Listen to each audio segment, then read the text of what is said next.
जय श्री कृष्णा।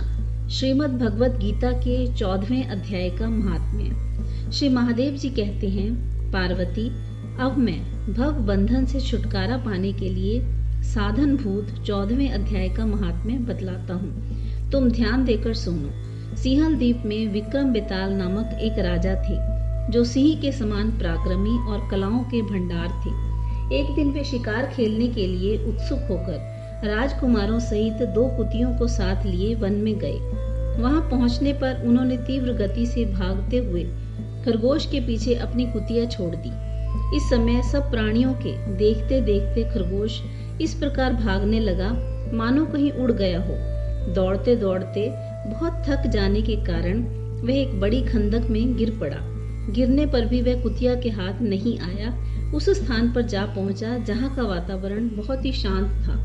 वहां हरिण निर्भय होकर सब और वृक्षों की छाया में बैठे थे। बंदर भी अपने अपने टूट कर गिरे हुए नारियल के फलों और पके हुए आमों से पूर्ण तृप्त रहते थे। वहां सिंह हाथी के बच्चों के साथ खेलते और सांप निडर होकर मोर की पांखी में घुस जाते थे। उस स्थान पर एक आश्रम के भीतर वत्स नामक मुनि रहते थे, जो जितेंद्रिय एवं शांत भाव से निरंतर गीता के 14वें अध्याय का पाठ किया करते थे। आश्रम के पास ही वत्स मुनि के किसी शिष्य ने अपना पैर धोया था। ये भी 14वें अध्याय का पाठ करने वाले थे। उसके जल से वहां की मिट्टी गीली हो गई थी। खरगोश का जीवन कुछ शेष था। वह हाँफता हुआ आकर उसी कीचड़ में गिर पड़ा। उसके स्पर्श मात्र से ही खरगोश दिव्य विमान पर बैठकर स्वर्गलोक को चला गया। फिर कुतिया भी उसका पीछा करती हुई आई। वहां उसके शरीर में भी कुछ कीचड़ के छींटे लग गए थे। फिर भूख प्यास की पीड़ा से रहित हो कुतिया का रूप त्याग कर उसने दिव्यांगना का रमणीय रूप धारण कर लिया तथा गंधर्वों से सुशोभित दिव्य विमान पर आरूढ़ हो वह भी स्वर्गलोक को चली गई। यह देख मुनि के बेनहावी शिष्य स्वकंधर हंसने लगे। उन दोनों के पूर्व जन्म के वैर का कारण सोचकर उन्हें बड़ा विस्मय हुआ था। उस समय राजा के नेत्र भी आश्चर्य से चकित हो उठे। उन्होंने बड़ी भक्ति के साथ प्रणाम करके पूछा, विप्रवर, नीच योनि में पड़े हुए दोनों प्राणी कुतिया और खरगोश ज्ञानहीन होते हुए भी जो स्वर्ग को चले गए, इसका क्या कारण है? इसकी कथा सुनाइए। शिष्य ने कहा, भूपाल, इस वन में वत्स नामक ब्राह्मण रहते हैं। वे बड़े जितेंद्रिय महात्मा हैं।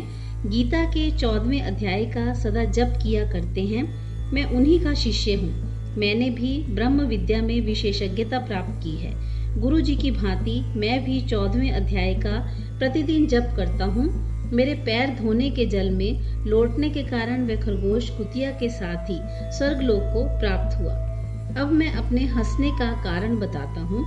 महाराष्ट्र में प्रत्युदक नामक महान नगर है। वहाँ केशव नाम का एक ब्राह्मण रहता था, जो कपटी मनुष्यों में अग्रगण्य था।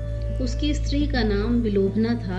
वह स्वच्छंद विहार करने वाली थी। इससे क्रोध में आकर जन्म भर के वैर को याद करके ब्राह्मण ने स्त्री का वध कर डाला और उसी पाप से उसको खरगोश की योनि में जन्म मिला।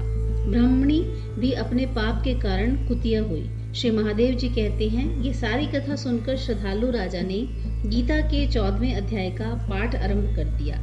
इससे उन्हें परम गति की प्राप्त हुई। जय श्री कृष्ण।